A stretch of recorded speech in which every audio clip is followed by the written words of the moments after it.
चलो hash table आ गया। अब अच्छा, एरे लिस्ट में क्या, हाँ हमने पढ़ लिया था, बिल्कुल मस्त था एरे लिस्ट। उसके अंदर जो दो प्रॉब्लम थी वो सब सॉल्व हो गई थी। दो प्रॉब्लम कौन सी थी? पहली प्रॉब्लम ये थी कि भाई डायनेमिकली डाटा बढ़ना चाहिए। ऐसा ना हो कि मैं पहले बता दूं कि 10 लूंगा मैं 10 साइज, और बाद में मुझे 2 की ही जरूरत पड़ी तो 8 की साइज की मेमोरी बर्बाद हो गई। ऐसे ही तो होगा। अगर मैंने एरे में शुरू में बता दिया कि भाई 10 मुझे सेव करने हैं एरे, और मुझे जरूरत 2 की ही पड़ी, तो बाकी का 8 मेमोरी में तो जैसे हम बता देते हो मेमोरी में तो पूरे 10 की मेमोरी मिल जाती है।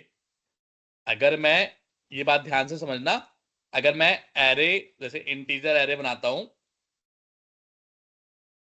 न्यू इंट, और यहां पे 10 लिख देता हूं, तो जैसे ही ये लाइन एग्जीक्यूट होगी तो मेमोरी में 10 इंटीजर के साइज का स्पेस घेर लेगा ये वेरिएबल। अब आपने अगर 2 ही वैल्यू डाली तो 2 ही मिली, बाकी का 8 स्पेस घेर के बैठा हुआ है, कुछ इस्तेमाल नहीं हो रहा। तो इसीलिए एरे लिस्ट का ने ये सॉल्व कर दिया था कि भाई जितना इस्तेमाल करोगे उतना ही घेर के बैठेंगे।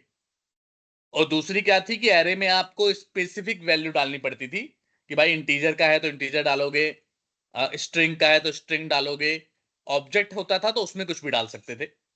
तो इन्होंने कहा कि अच्छा ऑब्जेक्ट होता है उसमें कुछ भी डाल सकते हैं, तो एक काम करते हैं, हम एरे लिस्ट को बाय डिफॉल्ट ऑब्जेक्ट का ही बना देते हैं। तो इसीलिए एरे लिस्ट बाय डिफॉल्ट ही अपने अंदर ऑब्जेक्ट सेव कराता है। और जब आप रीड करते हो उसे, तो आपको ऑब्जेक्ट को कन्वर्ट करना पड़ता है उस पर्टिकुलर वैल्यू में। ये सब बातें क्लियर थी? कोई डाउट था? नहीं सर, क्लियर थी। अच्छा, इसको एक प्रोसेस कहते हैं। जैसे वैल्यू को ऑब्जेक्ट में कन्वर्ट करने को एक प्रोसेस कहते हैं, और ऑब्जेक्ट को वापस वैल्यू में कन्वर्ट करने को भी एक प्रोसेस कहते हैं। क्या होता है प्रोसेस? इसे कहते हैं बॉक्सिंग एंड अनबॉक्सिंग। बॉक्सिंग, ये इंटरव्यू क्वेश्चन है, इंपॉर्टेंट, पूछते हैं बॉक्सिंग अनबॉक्सिंग क्या है। तो बॉक्सिंग क्या होता है? Conversion of value type to object, या फिर बोलो to reference type, is called boxing. And in array list boxing happens automatically। ठीक है। और अनबॉक्सिंग क्या है?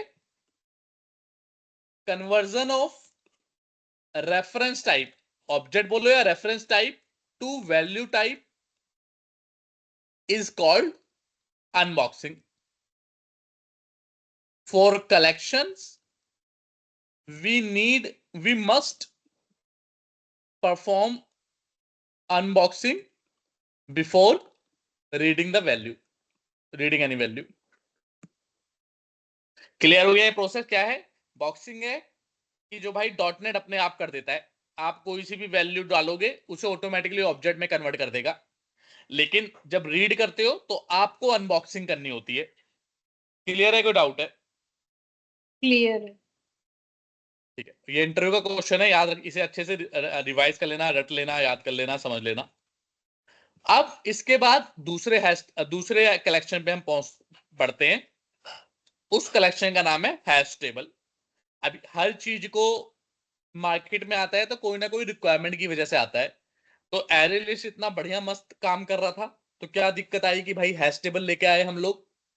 तो एरे लिस्ट में वैल्यू आप इंसर्ट कर दो, कोई दिक्कत परेशानी नहीं थी, आप कितनी भी वैल्यू इंसर्ट कर दो। लेकिन आप देख रहे हो रीड करते वक्त थोड़ी दिक्कत है।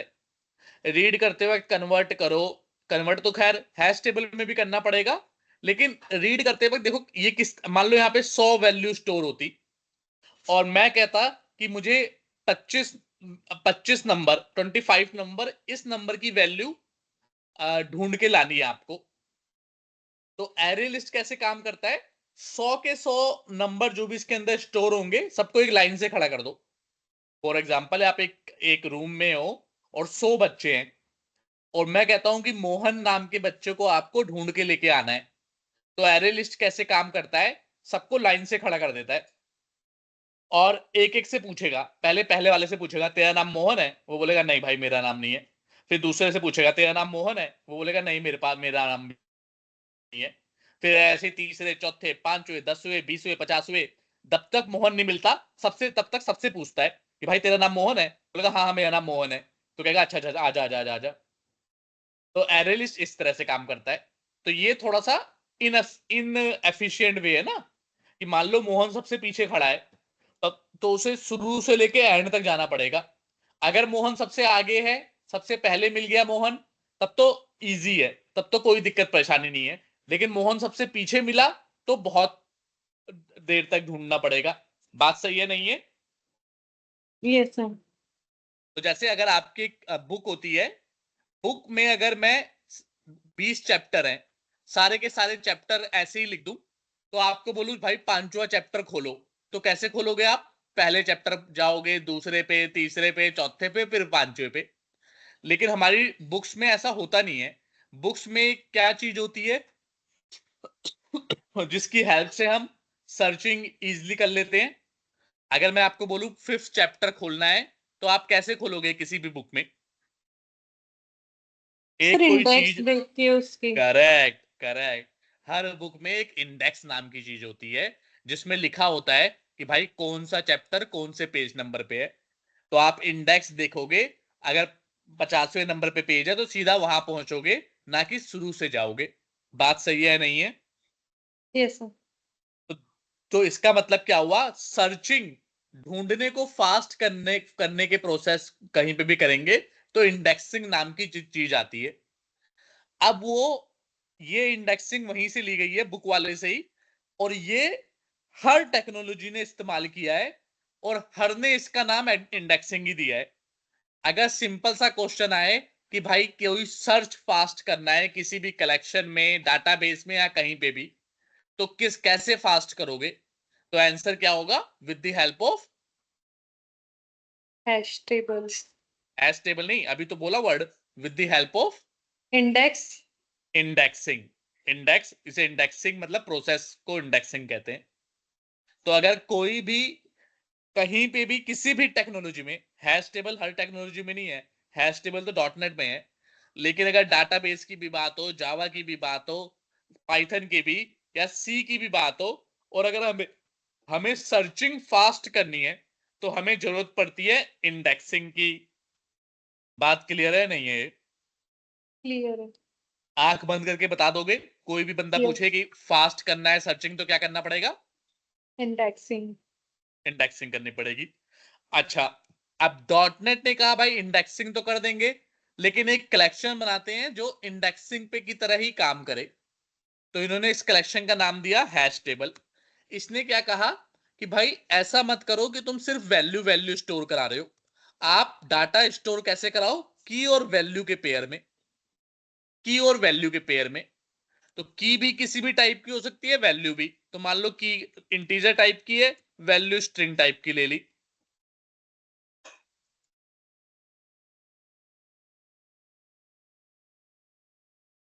अच्छा, की डुप्लीकेट नहीं हो सकती, कोई भी की और वैल्यू इसमें स्टोर करा देंगे हैश टेबल में। अब कल को आपको अगर कोई बोलेगा भाई, अब वही इमेजिन करो दोबारा से, एक कमरे में 100 लोग खड़े हैं, 100 लोगों के पास एक अलग अलग की है। अब आपको सर्च करना है तो बोलना है 521 की किसके पास है? तो वो 50वें नंबर वाला बंदा बोलेगा हाँ जी मेरे पास है। तो आप कहोगे आजा आजा आगे आजा। तो अब वो जो एक एक करके ढूंढना था आपको, वो वाली टेंशन खत्म हो जाएगी। अब आप सिंपल बोलोगे भाई ये की किसके पास है, वो बोलेगा मेरे पास है, आप उसे बुला लोगे। तो सर्चिंग फास्ट होगी या नहीं होगी? Yes sir. लेकिन अगर मैंने सेम ही की 512 की 10 बंदों को दे दी, अब बुला रहा हूं, तो प्रॉब्लम है, राइट? कि भाई 10 बंदे कहेंगे भाई मेरे पास है, तो ये प्रॉब्लम हो जाएगी। मैं सबको कहूंगा तुम सब आ जाओ, फिर उसमें से ढूंढना पड़ेगा। इसीलिए हमने क्या कहा कि भाई हैश टेबल में जब की डालोगे तो वो यूनिक होनी चाहिए, सबको यूनिक मिलनी चाहिए। जैसे क्लास में हर बच्चे का रोल नंबर यूनिक होता है, तो किसी को भी हम रोल नंबर से बोलते हैं रोल नंबर 7 किसका है, तो एक ही बच्चा खड़ा होगा। ऐसे कंपनीज में इंप्लॉय की आईडी होती है, तो हर इंप्लॉय आईडी एक ही बंदे की होती है। तो यहाँ पे हैश टेबल में की भी एक ही असाइन करनी है हर वैल्यू को। क्लियर है? कोई डाउट है? क्लियर है। चलो जी, अब इसे बनाना शुरू करते हैं। स्टैटिक ले लेते हैं, चाहे स्टैटिक लो नॉन स्टैटिक लो, कोई फर्क नहीं पड़ता। अगर स्टैटिक लेंगे तो कैसे कॉल करेंगे? क्लास के नाम के साथ। क्लास के नाम के साथ। हमारी क्लास का नाम क्या है? हमारी क्लास का नाम क्या है जो हमने बनाई है? कैसे पता चलता है कि यहाँ पे क्लास का नाम क्या है?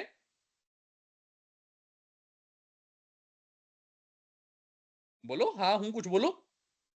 क्या ये सिस्टम है क्लास का नाम? हाँ हेलो। हाँ जी, हमारी हाँ क्लास का सर। नाम क्या है? क्लास का नाम एरे लिस्ट ऑपरेशन है। नहीं, हमारी क्लास का नाम क्या है जिससे मैं ये मेथड कॉल करूंगा, या फिर जो नया सर मेथड एरे बनाऊंगा? लिस्ट होएगा क्या?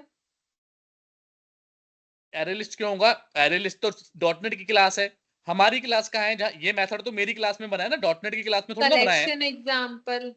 Correct, collection. क्यों कलेक्शन एग्जांपल है, एरे लिस्ट क्यों नहीं है?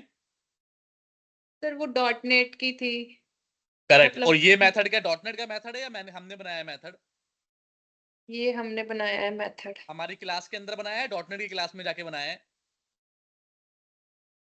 हमारी बोलो। क्लास में बनाया है। तो इसे कॉल करने के लिए हमारी क्लास कॉल के नाम के साथ कॉल करूंगा या एरे लिस्ट वाली क्लास के साथ कॉल करूंगा? एरे लिस्ट वाली के साथ। Very good. कैसी कैसी बातें कर रहे हो भाई? हमारी क्लास का है तो हमारी क्लास के साथ सॉरी कॉल डॉट करूंगा ना, नेट एरे की लिस्ट। क्लास के साथ। तुम अभी कुछ, तुम्हारे माइंड में कुछ और भी चलता रहता है क्या जब तुम पढ़ाई कर रहे हो तो, या पूरा माइंड यहाँ पे लगा रखा है? नहीं सर थोड़ा कंफ्यूज हो जाती हूँ।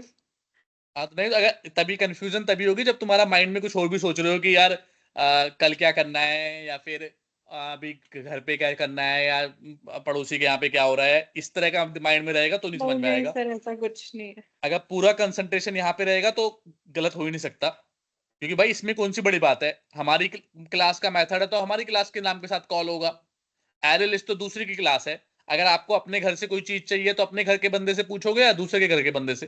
तो अपने घर के बंदे से पूछेंगे। तो पूरी लाइन तक आप सही पे आए, लास्ट में आपने बोल दिया एरे लिस्ट के साथ, ऐसा क्यों? मतलब इसको इसको थोड़ा हमें वो करना पड़ेगा ना, सॉल्व करना पड़ेगा, क्योंकि अगर सॉल्व नहीं किया तो फिर अगली बार भी प्रॉब्लम आएगी। तो सोचो एक बार, दिमाग लगा के अपना, अपने आप ही सोचना, एनालाइज करना कि गलत क्यों बोल रहे हो तुम। ठीक है? Okay sir. और कोशिश करना कि हर बार आपको सही आंसर देना है। इसे अपने लिए अचीवमेंट मानना, अगर आपने सही आंसर दिया तो। गलत आंसर दिया तो it's not a good thing. अपने लिए अपने आप को एक टास्क दो।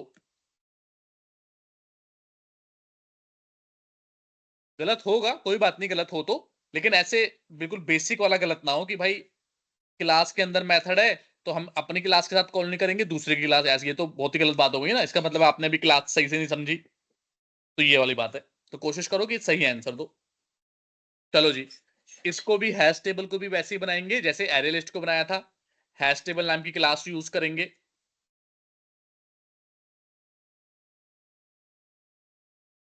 नाम ले देते हैं हैश टेबल, कुछ भी नाम दे दो, नाम तो आपके हाथ में है। बन गई एक क्लास। अब ये क्लास किसके अंदर है? कलेक्शन नाम के नेम स्पेस के अंदर है, सिस्टम डॉट कलेक्शन नाम के नेम स्पेस के अंदर है। ये क्लास बताओ डॉट नेट की क्लास है हैश टेबल, या हमने बनाई है क्लास? सर ये हमने बनाया। हैश टेबल हमने कहा बनाई है? हैश टेबल तो डॉट नेट की है ना। हाँ सर। हाँ, तो बताओ कैसे पता चलता है हमने बनाई है डॉट नेट ने बनाई है? इस पे क्लिक करके देख लेंगे ना, सिस्टम और डॉट कलेक्शन आ रहा है। नहीं, ऐसे पता नहीं चलता। हमने बनाई होती है तो हम पब्लिक स्टैटिक क्लास ये सब लिखते हैं। या हमने कहीं पे लिखा है यहाँ पे हैश टेबल के लिए पब्लिक स्टैटिक या फिर नॉर्मल क्लास हैश टेबल? हमने तो कहीं नहीं लिखा। तो हमने नहीं बनाई इसका मतलब। ओके। इसमें मतलब कोई कंफ्यूजन है तो बताओ। सर कंफ्यूजन ये मतलब मुझे थोड़ा समझ नहीं आ रहा है ये।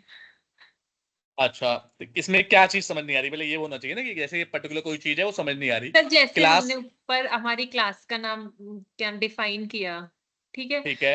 हमने उसका उन दोनों में स्टैटिक मेथड लिए नहीं, दोनों में। इससे इसका और इससे क्लास का कोई लेना देना नहीं है। पहले तो क्लास, एक एक स्टेप आगे बढ़ना है आपको। क्लास क्या ओके। होती है पहले? क्लास होती है भाई, जिसके आगे क्लास लिखा हो वो क्लास होती है। Yes sir. दो तरह की क्लास होंगी, एक जो सिस्टम ने बनाई होगी, डॉट नेट ने बनाई होगी। डॉट नेट ने बनाई होगी वो कैसे पता चलेगा? कि भाई हमने कोड नहीं लिखा होगा उसका, डॉट नेट ने लिखा होगा। तो ये कोड तो हमने लिखा है ना, हम इसके अंदर सारा काम कर रहे हैं, तो ये तो हमने लिखा हुआ है, तो ये तो डॉटनेट की क्लास नहीं हो सकती। क्या यह कलेक्शन एग्जांपल डॉटनेट की क्लास है या हमारी क्लास है? सर हमारी क्लास है ये तो। क्योंकि हमने बनाई है। अब डॉटनेट की क्लास कौन सी होगी जो हमने नहीं बनाई? एरे लिस्ट डॉटनेट की क्लास है याली, या हमने बनाई है क्लास याली? सर ये डॉट नेट की क्लास है। हमने इसका ऑब्जेक्ट जरूर बनाया है, लेकिन क्लास ये डॉटनेट की है। अब इस बात को क्या अगली बार मैं दोबारा पूछूंगा तो भूल जाओगे, या याद रहेगा कि नहीं ये तो डॉटनेट सर की है इसको या ये रिवाइज हमारी है? करना पड़ेगा, मुझे कंफ्यूजन हो रहा है। मतलब एरे लिस्ट का तो समझ में आ गया कि वो डॉट नेट की क्लास है, ठीक है। और और हैश क्या? टेबल ये भी एक तरह से डॉट नेट की क्लास होगी। एक तरह से नहीं, 100%, हाँ। 200% डॉटनेट की ही क्लास है, हम इसका ऑब्जेक्ट बना रहे हैं खाली। और ये कैसे पता? ऊपर हमने जो नहीं नहीं नहीं नहीं नहीं वेरिएबल्स। नहीं नहीं नहीं नहीं नहीं नहीं, अभी नेक्स्ट नहीं, अभी पहले यहीं पे रुको। कैसे, दोबारा से वही बात बोल रहा हूं, कैसे पता चलेगा कि ये क्लास हमने बनाई है, डॉटनेट की क्लास है? बताओ। सर ये मतलब ये तो डॉट नेट का ही बनाया हुआ है ना, हैश टेबल लिखा हुआ है, ये हैश नहीं, टेबल लिखा डॉट नेट लिखा की होने है। से क्या होता है? सिर्फ एक तरीके से पता चल सकता है कि हमने बनाई है, डॉटनेट ने बनाई है। अगर हम अपने हाथ, जो हमारे दोनों हाथ हैं, इनसे कोड लिख के बनाएंगे तो हमने बनाई है, अदरवाइज डॉटनेट ने बनाई है। तो क्या ये हैश टेबल का कोड, ये हैश टेबल तो हमने लिखा हुआ है, लेकिन ये ऑब्जेक्ट बना, आपको पता है ऑब्जेक्ट और क्लास में डिफरेंस क्या है? Yes sir. ये ऑब्जेक्ट बनाया हमने जरूर अपने हाथ से लिख के बनाया है, लेकिन जो ये हैश टेबल है ये हमने नहीं बनाई, ये डॉटनेट ने बनाई है। यकीन नहीं आ रहा तो गो टू डेफिनेशन करके देखो, ये देखो, ये डॉटनेट ने यहां पे बना रखी है class, system dot class name, इस कलेक्शन नेम स्पेस के अंदर डॉटनेट ने बना रखी है, ये देखो। हमने नहीं बनाई। हमने कौन सी क्लास बनाई है? ये वाली। कैसे बनाई थी क्लास? ऐसे राइट क्लिक करके, जब ऐड किया था, फिर क्लास ऐड की थी, फिर कोई क्लास का नाम लिखते हैं, फिर ऐड कर देते हैं, तो ये क्लास बनती है। तो ये क्लास हमने बनाई है, डॉटनेट ने नहीं बनाई। अब इस चीज में क्या कंफ्यूजन है वो बताओ मुझे। नहीं सर अब क्लियर हो गया। नहीं, आप फिर बताओ, क्या कैसे पता चलता है कि क्लास हमने बनाई है, डॉटनेट ने बनाई है? सर इसमें ना ये हमने एक मतलब जो क्लास हम बनाते हैं, जैसे कलेक्शन एग्जाम्पल की क्लास तो हमने ही बनाई है। और हैश टेबल ठीक। में ये होता है ना, गो टू एक बार डेफिनेशन पे जाके देख लो। डेफिनेशन पे जाके देख लो, अदरवाइज आपने कहाँ बनाई है? ये तो आपको पता होगा कि आपने बनाई है, नहीं बनाई। तो आपने कहाँ बनाई, कहाँ हैश टेबल के अंदर का मेथड वेथड लिखे हैं? आप तो खाली उस क्लास को यूज कर रहे हो, ऑब्जेक्ट बना रहे हो। बात सही है नहीं है? सर नहीं, बोलो दोबारा, सही है तो क्या, कैसे पता चला? सिस्टम डॉट कलेक्शंस में जाके देखेंगे। नहीं, देखेंगे नहीं। हमें पता है कि हमने अगर कोड लिखा है तो हमने बनाई है। भाई हैश टेबल का कोड आपने कहाँ लिखा है? क्या कहीं हमने हैश टेबल का कोड लिखा है? No sir. तो बताओ कैसे पता चलता है? सर हैश टेबल का कोड हमने नहीं बनाया, तो इस कारण से ये डॉट नेट की क्लास है। बाकी मतलब जिसका अपने हाथों से लिखते हैं वो अपनी क्लास होती है। करेक्ट, तो इसकी ये क्लास हमारी है, हैश टेबल डॉट नेट की है।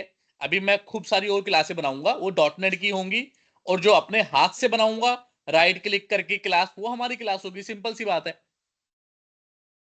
इस चीज में भी कोई डाउट है? No sir. आप कभी जिंदगी में गलत नहीं बोलोगे? कोई सी भी क्लास अगर मैं लिख दूं यहाँ पे कि ये डॉट नेट की क्लास है या हमारी क्लास है, यस सर। तो बताओ। कंसोल डॉट राइट लाइन करके कर रहा हूं मैं। कंसोल ये डॉट नेट की क्लास है, हमारी क्लास है? सर डॉट नेट की क्लास है।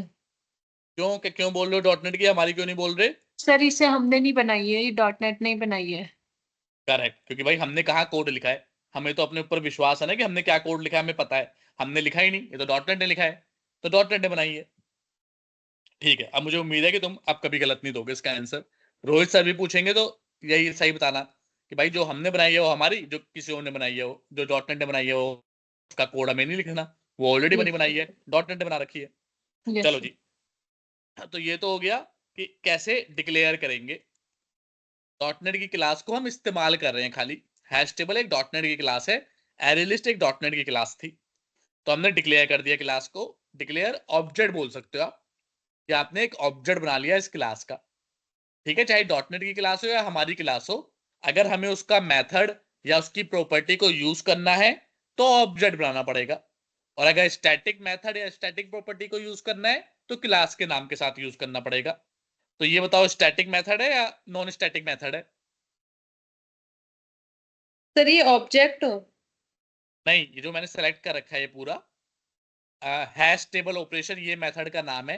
क्या ये स्टैटिक मेथड है या नॉन स्टैटिक मेथड है? सर स्टैटिक है। कैसे पता चलता है स्टैटिक मेथड है? सर स्टैटिक कीवर्ड लगा हुआ है एक्सेस करेक्ट, मॉडिफायर के स्टैटिक आगे। की, बिल्कुल सही। तो आप बताओ, इसको हम क्लास के नाम के साथ कॉल करेंगे या ऑब्जेक्ट बना के कॉल करेंगे? सर इसको बताओ, ऑब्जेक्ट बना के कॉल करेंगे। क्योंकि स्टैटिक मेंबर्स को ऑब्जेक्ट बना के कॉल करते हैं, right? Yes sir. Wrong, static को तो क्लास सॉरी के नाम सर, से कनेक्ट क्लास करते के हैं। नाम से साथ कॉल करेंगे इसको। हाँ, तो क्यों? तो इसमें इसमें चलो, अब इसमें तुम्हें कंफ्यूजन है तो नहीं नहीं सर, थोड़ा नहीं क्लियर है। इसमें फिर ये तो अभी आप ऐसे बोल रहे हो ना, इंटरव्यू में अगर आपने बोल दिया, मैं तो यहाँ पे आपको करेक्ट कर दूंगा, पर इंटरव्यू में बोल दिया फिर तो गलत हो गया ना। फिर तो वो आपका ये कहेगा इससे बेसिक ही नहीं आता। तो इसको 5 बार एक बार अपने आप ही बोलने की कोशिश करो कि स्टैटिक क्लास को क्लास के नाम के साथ कॉल करना है, और नॉन स्टैटिक क्लास को ऑब्जेक्ट बना के तो सर अपने एक मन में बात ही। बताओ, अगर इस जगह नॉन स्टैटिक क्लास होती तो उसका ये इसी ऑब्जेक्ट के, ये अपन ने हैश टेबल का ऑब्जेक्ट बनाया है, उसी के साथ कॉल होती क्या? डिपेंड करता है कि ये खुद स्टैटिक है या नहीं है। चाहे नॉन स्टैटिक क्लास होती लेकिन इसके अंदर स्टैटिक मेथड होता तो भी क्लास नाम के साथ कॉल होता। अगर स्टैटिक मेथड है, स्टैटिक कोई भी चीज है, वो नहीं क्लास सर, के अगर नाम के हम साथ कॉल, स्टैटिक ना लेके नॉन स्टैटिक लेते तो। तब ऑब्जेक्ट बना के होता, क्योंकि नॉन स्टैटिक ऑब्जेक्ट बना के होता है। Okay sir. नहीं, ऐसे ओके नहीं, अपने मन में 5 बार बोलो कि नॉन स्टैटिक चीज जो भी होगी वो ऑब्जेक्ट बना के यूज होगी, स्टैटिक चीज जो भी होगी वो क्लास बना के यूज होगी। 5 बार बोलो, जब बोल लेना तो बताना।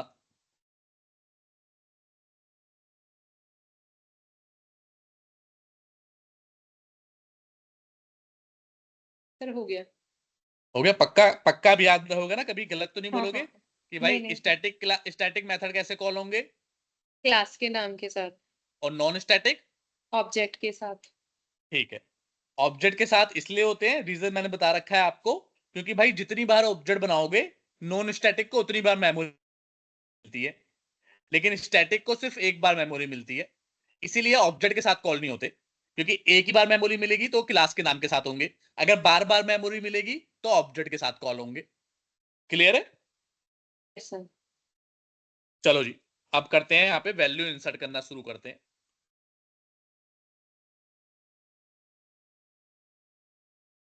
वही मेथड वही रहेगा, ऐड, लेकिन इस बार जब ऐड करेंगे तो एक की देनी है। जैसे मैंने 10 नंबर की दी और वैल्यू स्टोर करा दी राशि। अब 4 कॉपी कर लेते हैं, 4 डाटा सेव करा लेते हैं। दूसरी बार किसी भी तरह की दे सकते हो आप। पहली बार मैंने इंटीजर दी थी, इस बार स्ट्रिंग दे देता हूं, वैल्यू भी चेंज कर देता हूं 20। किसी भी तरह की दे सकते हो, लेकिन बस यूनिक होनी चाहिए की। और वैसे ही वैल्यू भी किसी भी तरह की सेव कर सकते हो, बस वैल्यू चाहे यूनिक हो ना हो उससे फर्क नहीं पड़ता, क्योंकि क्लास में 2 बच्चे के नाम सेम हो सकते हैं, रोल नंबर अलग होंगे। तो रोल नंबर की हो गया, नाम वैल्यू हो गई। सर इनको हम ऐसे इंडेक्स के फॉर्म में भी तो दे सकता है, 1 2 3 4 फॉर्म नहीं, में। हैश टेबल इंडेक्स हम दे सकते हैं तो वो उसकी की बन जाएगी, लेकिन हैश टेबल इंडेक्स पे काम नहीं करता, ये की और वैल्यू पे करता है। इंडेक्स की जरूरत तब पड़ती है जब मेरी मेरी आपके घर में मतलब कहीं पे भी 100 लोग हैं, 100 लोगों को अगर आपको लाइन से लगाना है तो इंडेक्स की जरूरत तब पड़ेगी जब आपको सबको मतलब लाइन से लगाना है, कि भाई कल को मुझे मोहन को ढूंढना पड़े तो मैं लाइन से ढूंढ लूं, ऐसा ना हो कि सब झुंड बना के खड़े हो जाएं, फिर तो एक को ढूंढा, दूसरे को दोबारा मिल गया वही बंदा। तो इसीलिए लाइन कहाँ पे लगानी पड़ती है? जब कोई भी किसी के पास यूनिक की नहीं है, सब ऐसे ही झुंड में आ रखे हैं, तो वहां पे लाइन बना के ढूंढना पड़ता है कि एक एक करके ढूंढ लें। तो सर लेकिन जब मतलब इसमें अगर अपन 1 2 3 4 नहीं दे सकते क्या, जैसे हमने ये 4 ऑब्जेक्ट में वैल्यू असाइन करी है? हाँ 1 2 3 4 भी दे सकते हैं, लेकिन 1 2 3 4 वो इंडेक्स नहीं बनेगा, वो उसकी की बनेगी, की। हाँ वो तो मैं समझ गई, समझ गई। हाँ लेकिन आप 1 2 3 4 कुछ भी दे सकते हो, मतलब कोई भी ऑब्जेक्ट दे सकते हो, लेकिन यूनिक होना चाहिए, की यूनिक होनी चाहिए, वैल्यू चाहे हो चाहे ना हो। क्लियर है, कोई डाउट है? क्लियर। ठीक है, रीड कैसे करेंगे? इनको की के बेसिस पे रीड करते हैं। तो की कैसे? पहली वैल्यू जैसे स्ट्रिंग है, तो string value 1 equal to OBJ hash table 10 इसकी की है, इसमें जीरो इंडेक्स नहीं दिया मैंने, की दी है। और इसे कन्वर्ट किस में कर लेंगे? स्ट्रिंग में। तो जैसे वो रीड करते थे वैसे यहाँ पे भी रीड कर रहे हैं, बस यहाँ पे रीड करते वक्त क्या हो जा रहा है कि हम जो रीड कर रहे हैं वो की के बेसिस पे कर रहे हैं, ना कि इंडेक्स के बेसिस पे। सेकंड वैल्यू इंटीजर है, तो यहाँ पे इंटीजर दे दिया। कैसे पता चला सेकंड वैल्यू इंटीजर है और स्ट्रिंग नहीं है? सर इसकी वैल्यू 20 लिखी हुई है ना? करेक्ट, ये इंटीजर है, की लेकिन स्ट्रिंग है, की स्ट्रिंग है, पर की से हमें फर्क नहीं पड़ता, जो वैल्यू, क्योंकि हम तो रीड करते हैं ना, तो टू इंट करना पड़ेगा क्योंकि वो है, और की यहाँ पे डालनी पड़ेगी, स्ट्रिंग की है तो इस बार स्ट्रिंग डालनी पड़ेगी एबीसी।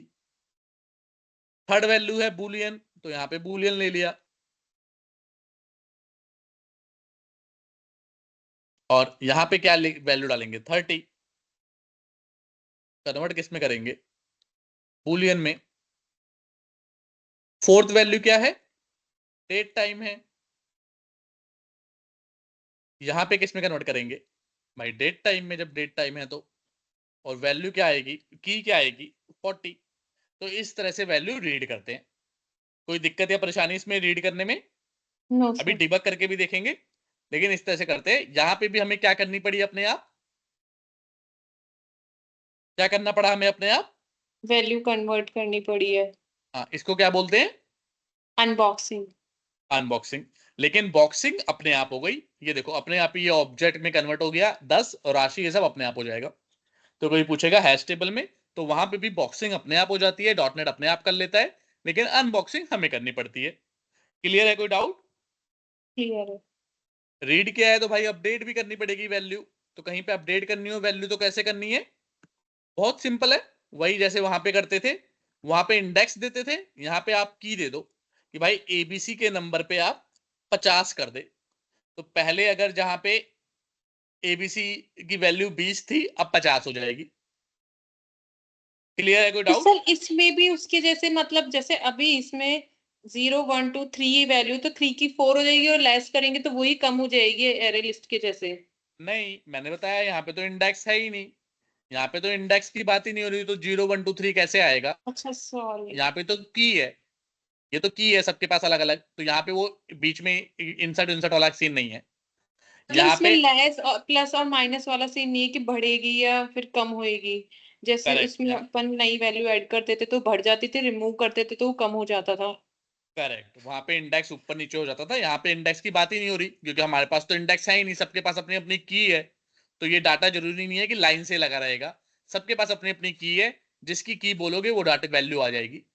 तो यहाँ पे अपडेट कर सकते हैं कि भाई इस की वाली वैल्यू को 20 की जगह 50 कर दो। तो अपडेट किया है, वहां पे भी अपडेट करते वक्त इंडेक्स नहीं हिलता था, जब हम बीच में इंसर्ट करते थे तब इंडेक्स हिलता था। क्लियर है, कोई डाउट है? क्लियर है।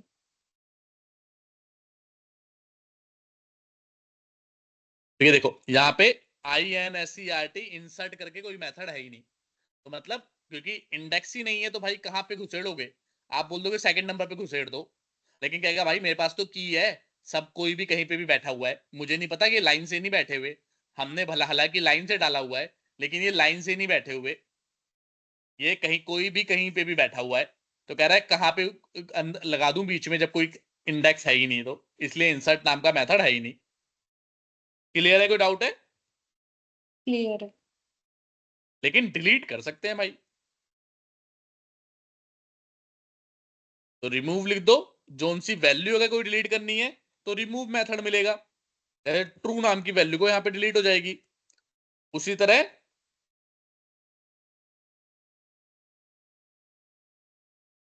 एक रिमूव की करके भी आता था।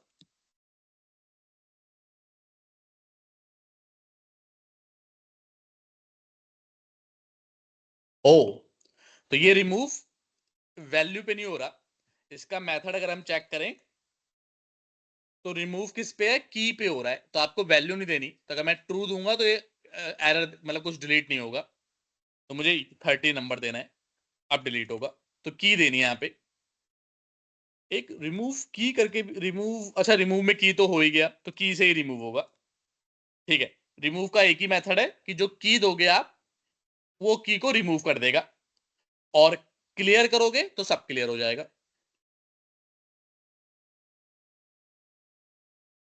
क्लियर करोगे तो सब डिलीट हो जाएगा। और वाले मेथड यहां पे भी है कि जैसे अगर आपको, क्या होता है इसका, लेंथ होता है या क्या होता है, साइज, क्या होता है इसका, लेंथ साइज, एरे लिस्ट में क्या नाम था, एरे लिस्ट में काउंट, काउंट होता है, यहाँ पे भी काउंट होगा।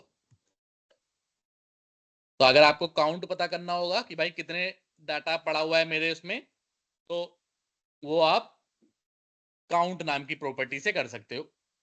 अच्छा, ये पता चलता है आपको ये काउंट प्रॉपर्टी है लेकिन क्लियर मेथड है, ये पता है आपको कि क्लियर मेथड है लेकिन काउंट प्रॉपर्टी है, कैसे पता चला सर समझ बताओ। नहीं आ रहा है मुझे, और मेरे पास इसका आंसर नहीं है।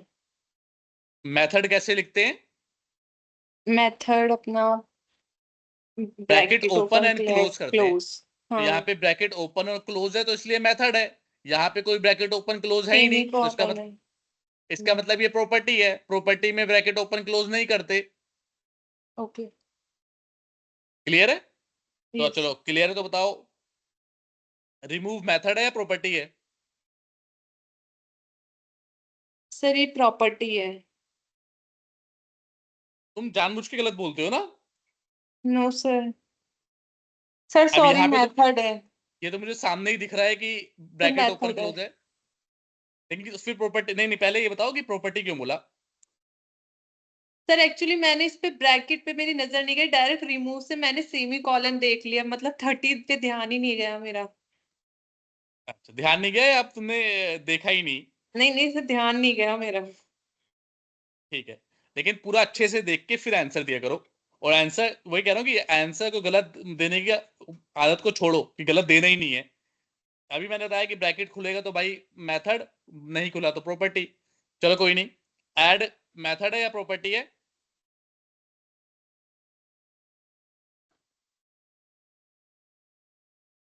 बताओ। कौन सा सर? ऐड, ऐड नाम का जो मेथड है, ये सर सॉरी ये ऐड नाम की चीज है जो प्रॉपर्टी है, मेथड है, मेथड है। कैसे पता चला। Sir bracket open close. Correct, तो ठीक है, अब हमेशा याद रखना जहां पे ब्रैकेट ओपन क्लोज होगा वो मेथड, अदरवाइज प्रॉपर्टी। ऐसे ही इसमें वाला मेथड भी है, OBJ hash table dot contains. तो कंटेन्स में क्या है, की दे दो कि भाई मान लो यहाँ पे क्या की थी हमारी, एबीसी। तो अगर की इसमें मिल जाएगी तो ये ट्रू रिटर्न कर देगा, नहीं मिलेगी तो फॉल्स रिटर्न कर देगा। तो एक बार ये वाला कोड, इतना कोड पढ़ के बताओ कि ये एबीसी पूरा ऊपर से लेके नीचे तक पहले पढ़ना, फिर आंसर देना, क्या कंटेन्स ट्रू रिटर्न करेगा या फॉल्स, क्या उसे एबीसी नाम की मिलेगी या नहीं मिलेगी। पढ़ लो ये पूरा कोड फिर बताना।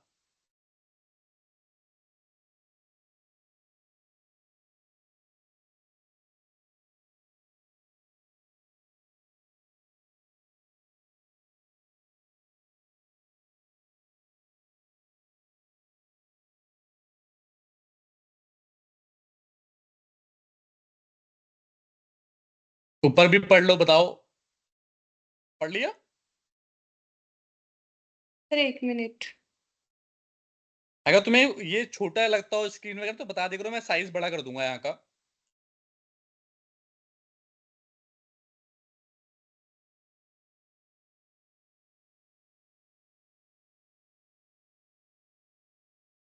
हमने कल ये एरे लिस्ट में देख लिया है सब कुछ करके, इसीलिए सर ये तुमसे पूछ रहा हूँ। सर कंटेन नहीं होगी क्योंकि हमने इसे क्लियर कर दिया ना। तो आंसर ट्रू देगा या फॉल्स देगा? फॉल्स देगा। बिल्कुल सही जवाब है, क्योंकि भाई हमने क्लियर कर दिया तो सब डिलीट ही कर दिया, तो डिलीट के बाद तो कुछ बचेगा ही नहीं। देखा, तो बहुत बहुत बढ़िया, मतलब ये I am proud of you कि तुमने ये बिल्कुल सही आंसर दिया। तो एबीसी में फॉल्स मिलेगा। क्यों मिलेगा भाई? क्योंकि क्लियर कर दिया है तो सब डिलीट ही हो गया, तो कहां से बचेगा। लेकिन अगर यही चीज मैंने यहां पे लिखी होती इस लाइन पे, तो क्या मिलता? ट्रू या फॉल्स? ट्रू। ठीक है, चलो इस चीज को देख भी लेते हैं, यहां पे भी एक बार लिख देते हैं।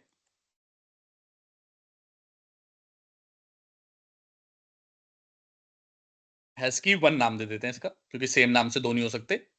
तो यहां पे ट्रू मिलना चाहिए, यहां पे फॉल्स। बस इतने ही मेथड है। मतलब हम बेसिकली क्या करते हैं, इसे करड ऑपरेशन कहते हैं, कि डिक्लेयर करना, रीड करना डाटा, डाटा रीड कैसे किया, यहाँ पे रीड कर लिया। क्रिएट कैसे किया, यहाँ पे क्रिएट भी कर लिया।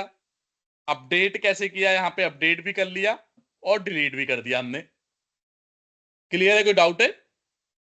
सर क्लियर है, बस सर ये मतलब ये लास्ट में हमने वैल्यू कंटेन होती है उसमें वो बोल के थ्रू ही पता लगती है, मतलब या फिर और कोई, मतलब आपने बोल करेक्ट, ही और कोई लगता है या तरीका और नहीं है, कोई भी लगता है। क्योंकि ये मेथड है, ये मेथड डॉट नेट ने बनाया है। और डॉट नेट ने देखो क्या बोला है मेथड के बारे में।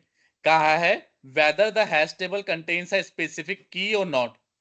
ये एक्चुअली वैल्यू नहीं, की है। तो ये बताएगा कि भाई ये की एग्जिस्ट करती है या नहीं करती, और ये रिटर्न बूल करेगा हमें। और जो रिटर्न करता है वही हम सेव कराते हैं। तो इसीलिए ये बूल ही ले सकते हैं और कुछ नहीं ले सकते। क्लियर है? कोई डाउट है? क्लियर है। चलो, अभी और भी हैं, ये इतना ही है, स्टैक और क्यू अभी और हैं। लेकिन पहले इन दोनों को दोबारा से अच्छे से रिवाइज करो, ऐसा कि कल मैं तुमसे कोई भी क्वेश्चन पूछूं, कल मतलब जब भी नेक्स्ट क्लास होगी, तो सारे आंसर आप दे सको। कर लोगे? Okay sir. ठीक है, सर चलो फिर। क्लास अपलोड कर देना दोनों, कल की और आज वाली। हाँ हाँ, मैं आज कर दूंगा। अभी मैं जिम जाऊंगा, तो जिम से वापस आऊंगा तब कर दूंगा। लेकिन अभी भी अगर आपको पढ़ाई करनी है, तो आपको पता ही है मेरे यूट्यूब चैनल पे नहीं सर वो वीडियोस पड़े प्लेलिस्ट हुए में तो हैं। मैं देख लूंगी, हाँ कोई दिक्कत नहीं, बट खुद की क्लास का ज्यादा कंफर्ट रहता है। यस, वो तो है ही, वो तो है ही। तो वो अभी मैं जिम से वापस आऊंगा तो फिर मैं अपलोड कर दूंगा, तो आज रात तक अपलोड हो जाएगी। Okay sir. ठीक है, ऑलराइट। चलो फिर मिलते हैं नेक्स्ट क्लास में, तब तक के लिए कोई क्वेश्चन आज की क्लास का? No no sir, clear. ठीक है, चलो फिर मिलते हैं नेक्स्ट क्लास में, तब तक के लिए बाय बाय। बाय।